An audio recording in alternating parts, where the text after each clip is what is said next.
tudo bem com vocês? E hoje eu vou fazer um vídeo diferente, que é falando sobre filmes natalinos. Essa época do ano traz muitas coisas boas que eu amo, e particularmente amo os filmes de Natal também, claro. E eu assisto filme de Natal, tipo, o ano inteiro. São leves, são muito bons de assistir, tem histórias boas, que se desenvolvem bem. Então eu não preciso ficar preocupada com uma cena ou outra, porque todas vão ser cenas bem leves e bem gostosas de assistir, sabe? Não vou ter nenhuma surpresa no meio do caminho. Isso é o que eu mais gosto dos filmes de Natal. E eu trouxe só 5 filmes de Natal, que são os meus filmes, assim, preferidos, que eu tirei lições boas, né? Que eu aprendi coisas boas com esses filmes. Então eu vim trazer, porque eu acho que esse climinha, sabe, de Natal, a gente começa a criar também, além de decorar a casa, de fazer tudo isso, a gente começa a criar o clima natalino com os filmes. Depois eu posso fazer uma lista de filmes para criança, que a gente assiste aqui com as crianças. Então tem um filme da Madeline, que é um episódiozinho curtinho. Tem tantos filmes bons antigos que você não precisa também se preocupar muito com essa coisa de será que é para criança, será que não é? Porque a gente sabe que os desenhos de hoje tem uma coisa com ideologia muito forte. Então eu posso trazer filmes natalinos de criança também. Eu, todo ano, é uma tradição minha já, comigo mesma, de assistir todos esses filmes natalinos. Então eu assisto eles pelo menos uma vez por ano, e tem alguns que eu assisto, o primeiro e segundo lugar eu assisto muitas vezes ao ano, quando eu não tenho nada para assistir, eu acabo assistindo também esses filmes. O primeiro filme da minha lista é Confissões de Natal. Enquanto eu falo, eu vou deixando o cardzinho com uma sinopse rápida, né? Esse filme fala sobre uma atriz que ela vai embora da sua cidadezinha natal, um filme clássico, tá? Ela vai embora da sua cidadezinha natal, e ela quer seguir essa carreira de atriz. Só que ela acaba que ela não consegue ainda aquele papel tão esperado da Broadway, né? Que é o sonho da vida dela, é atuar na Broadway, e ela não consegue esse papel. Além da vida de atriz, ela também, né, para pagar as contas, ela acabou se tornando garçonete, né? Então ela tem esses dois empregos, porque ela não consegue atuar na peça que ela tanto quer, para ganhar o dinheiro para custear com a vida dela em Nova York, e ela vai então trabalhar como garçonete também. A amiga dela, que mora junto com ela, dá um presente de Natal, né, que é voltar para a cidadezinha. Ela volta, ela vê a mãe, né? É muito linda, sério, a história é linda. Ela vê a mãe e ela deixou um ex-namorado lá. Então tudo isso se passa em torno disso, né? Ela volta para a cidadezinha e ela começa a se perguntar se não era melhor a vida dela antes, né? Se não era melhor ela ter ficado na cidadezinha e ter largado o sonho de ir para Nova York, para buscar esse mundo dos artistas da Broadway. Enfim, ela fica com isso na cabeça, e o filme gira em torno disso. O segundo filme, também com esse ator como principal, é Hora de Voltar. Não, É Hora de Passar o Natal em Casa. Nossa, como eu amo esse filme, toda vez eu volto para assistir. Tipo, é um mistério do início ao fim, sabe? Você não sabe, né, quem é a personagem do início ao fim. Então começa com ela de férias, né, e ela tá meio cabisbaixa, assim. Então até então a gente não sabe por que ela tá triste. Começa com ela já triste, tá? Então a gente não sabe muito por que ela tá triste. E daí o que acontece? Ela sofre um acidente bem no início do filme. Então gira em torno dessa moça, né? Essa moça que tá triste, assim, para nenhum lugar para comer. Daí, enquanto ela tá indo para um hotel que ela vai ficar naquela cidade, ela sofre um acidente e acaba no hospital, e ela tem amnésia. Então é bem nas semanas antes do Natal, que é umas 2 semanas antes do Natal, que ela sofre esse acidente. E ela fica, tipo, muito pensativa, né, sobre isso, e a única pista que eles têm, né, que a única pista que eles têm é um recorte de jornal sobre um festival de Natal que vai acontecer em certa cidade. O ator principal, ele é o enfermeiro desse hospital. E aí, o terceiro filme também com esse ator, o nome é O Amuleto de Natal. E, assim, não é amuleto da sorte nem nada disso, tá? Ele... Bom, vamos lá. O cara é um jornalista que saiu da área investigativa para ir para a área de histórias sobre super-heróis, assim, super-heróis que eu digo no sentido de fazer ações boas, né? Ter boas ações com as outras pessoas. E nesse período do Natal eles escrevem sobre isso, sobre essas histórias. Esse jornal escreve sobre isso. E daí ele está procurando uma história de Natal, né?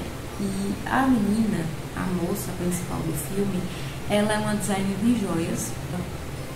Encontra em um casaco do brechó que ela trabalha uma pulseira com vários pingentes. E ela, como é designer, tem esse olhar, designer de joias, tem esse olhar mais sensível. Ela começa a entender que aquela pulseira tem um significado muito grande para aquela pessoa que perdeu. Então ela começa uma jornada atrás dessa pessoa que perdeu. Tá? Tem outros filmes assim que contam uma história parecida, mas esse me prendeu pelo fato dela ter essa sensibilidade. Então eles se juntam, né, eles dois em determinado momento se juntam para procurar essa pessoa. Ele porque quer uma história de Natal, e essa história, né, dela ser uma super heroína de Natal, que ela tá procurando essa pessoa por boa vontade, né, tipo por pura boa ação, né? Ela está procurando essa pessoa para devolver essa pulseira. Chamou muita atenção dele, então ele vai atrás, ele começa a investigar, né, para achar essa pessoa. E eles vão juntos e trilham todo o caminho daquele dos pingentezinhos, né, que são vários. Todo o caminho eles trilham até encontrar a pessoa, né, a determinada. E ela quer devolver antes da véspera de Natal, justamente porque ele tem que publicar a história, né, até dia 22 ou 23 de novembro, ou 23 de dezembro, não lembro. O quarto filme é A Lista de Desejos de Natal. É super engraçado, tá? Eu fico rindo do início ao fim.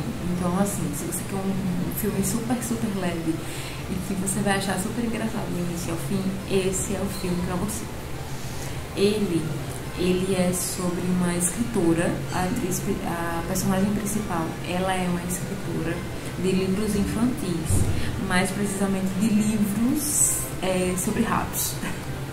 Um fato curioso.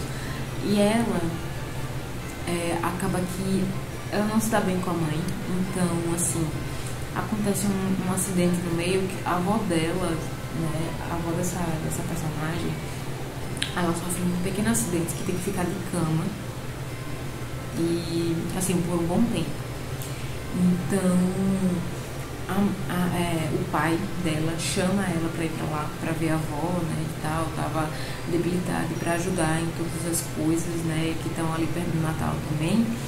E aí ela já sabe, assim, ela já falando com o pai, eu não me dou muito bem com minha mãe, que não sei o que, você que sabe como é que vai ser, blá blá blá. E aí ela vai. E acontece que nesse meio tempo a mãe dela escuta uma conversa com o médico e entende uma coisa totalmente errada. Por isso que é engraçado. Ela entende que a avó, né, a avó dela, da personagem principal, vai deixá-las, né? E aí tudo gira em torno da lista de Natal que essa avó preparou. Então elas se esforçam para conseguir. Na verdade é mais uma história sobre perdão entre a mãe e a filha, né? É lindo a história e é engraçado também, por causa desse motivo que eu falei. Ela escuta uma coisa diferente, não era isso, também não vou falar porque senão perde a graça, mas ela escuta uma história totalmente diferente e acha que é aquilo. E aí o filme todo passa sobre isso, né? Passa sobre essa coisa do perdão, é lindo, tá? Essa coisa do perdão entre a mãe e a filha e o porquê, né? Que no final elas descobrem o porquê que elas não se dão tão bem assim. E, enfim, muito linda a história. Claro que tem um romance no meio, que é entre... Não vou falar também, mas tem um personagem que acontece um romance, né? Entre ela e o personagem, a principal também. Mas é muito bonito. E um Natal em família diferente. É sobre uma menina que ela vai colocar os dados dela nesses sites de DNA, sabe? Que você coloca lá pra você ver suas descendências, se você é meio brasileira, meio... Não sei se vocês já viram esses sites, mas existem mesmo, né? De verdade, pra você descobrir, sei lá, algum parentesco com... Enfim, tem pessoas cadastradas, ela se cadastra nesse site e aí ela vê, né, as nacionalidades dela, de onde ela vem e tal, porque ela até então sabe que é adotada, né? E teve pessoas cuidando dela. E aí, até que ela, em uma certa idade, decide fazer isso com uma amiga. Aí a amiga fala, né, você já viu aquele site? E aí ela descobre que tem um parentesco. Achou um parentesco, né, com o pai dela biológico. Então, fala sobre isso, a história, né, do pai conhecendo a filha e todo o contexto da família do pai, como ela vai se encaixar nesse lugar, e acaba que ela passa o Natal lá, né, por isso que o nome do filme é esse. Então, é toda uma história sobre a família no geral e como aquela família acolhe ela. E tem um romance também no meio, que é entre ela e um amigo da família. É lindo também. Os filmes de Natal também, mas eu acho que são os mais pertinentes, assim, os que eu mais gostei de assistir. Os que eu sempre volto para assistir novamente, porque eles têm um significado muito bonito, gosto de assistir. Se vocês têm filmes de Natal que eu ainda não assisti, que eu acho difícil, que eu assisto muitos filmes, coloquem aí embaixo, que eu pretendo assistir novos filmes. Consegui assistir esse ano alguns filmes que eu não tinha assistido ainda, mas foram poucos, então preciso de filmes de Natal, se não gostar. E até o próximo vlog.